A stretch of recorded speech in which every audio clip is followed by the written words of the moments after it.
আসসালামু আলাইকুম রহমতুল্লাহি ওয়া বারাকাতুহু। সম্মানিত ভিউয়ার্স, কেমন আছেন? আশা করি সবাই ভালো আছেন। তো ভিউয়ার্স, আজকে নতুন একটা ভিডিও নিয়ে আলোচনা করব। একটা শর্ট ডায়লগটি হচ্ছে ইভান এবং আনার মধ্যে কথা হচ্ছে। তো আনা ইভানকে জিজ্ঞাসা করছে, প্রিভিয়াত ইভান কাক দিলা, মানে ইভান তুমি কেমন আছো, হাই ইভান তুমি কেমন আছো। তো ইভান বলছে, প্রিভিয়াত আন্না, সিও খারাসো, সবকিছু ঠিক বা সবকিছু ভালো আছে, স্পাসিবা ধন্যবাদ, আউ তিবিয়া তোমার কি অবস্থা। তখন আন্না বলছে যে তোর যে খারাসো আমিও ভালো আছি, ইস্তাতি দিয়ে লাইস তুমি কি করো।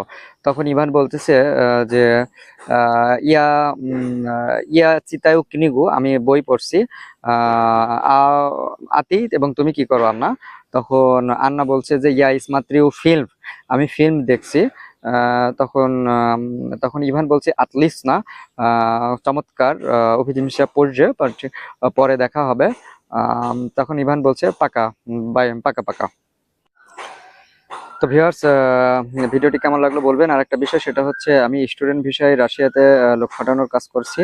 তো যারা ইমিডিয়েট ইন্টার পাস করছেন বা অনার্স কমপ্লিট করছেন, ইন্টার পাস যারা করছেন তারা ব্যাচেলরের জন্য রাশিয়াতে যেতে পারেন, এবং যারা ব্যাচেলর কমপ্লিট করছেন তারা মাস্টার্স প্রোগ্রামের জন্য রাশিয়াতে যেতে পারেন। ঠিক আছে, অথেন্টিকভাবে কাজ করে দেওয়া হয়।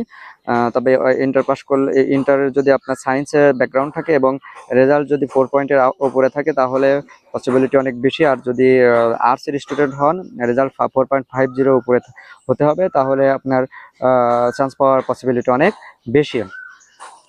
তো সততার সাথে কাজ করা হয়। স্টুডেন্ট বিষয়ে দেখেন, বাংলাদেশে ইন্টার পাস করার পরে আপনি যদি কোনো বেসরকারি ইউনিভার্সিটিতে পড়তে যান, তাহলে আপনার খরচ হবে অ্যাটলিস্ট 4 বছরে থাকা, খাওয়া, টিউশন ফি সবকিছু মিলায়ে আপনার 12 থেকে 15 লক্ষ টাকার মতো খরচ হবে। অথচ এর থেকেও কম টাকায় আপনি রাশিয়াতে পড়ালেখা করতে পারবেন, 1 বছরের প্রিপারেটরি কোর্স।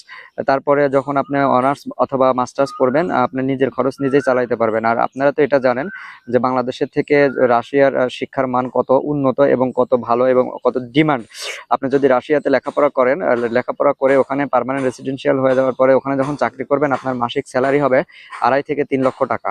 ঠিক আছে, কিন্তু বাংলাদেশ থেকে যদি আপনি ওয়ার্ক পারমিট বিষয়ে রাশিয়াতে যান, আপনার স্যালারি ওই যা তাই, সর্বোচ্চ ধরেন 1 লক্ষ বা 1.5 লক্ষ, এর বেশি পরে আর আগাবে না।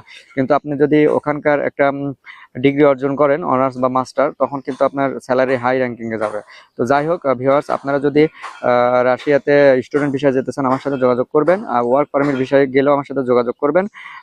ওয়ার্ক পারমিট বিষয়ে যেতে একটু দেরি হবে, ডিমান্ড কিছুদিন পরে আসবে। তো সবাই ভালো থাকবেন, সুস্থ থাকবেন, আর যোগাযোগ করতে নিচের নাম্বারে যোগাযোগ করবেন।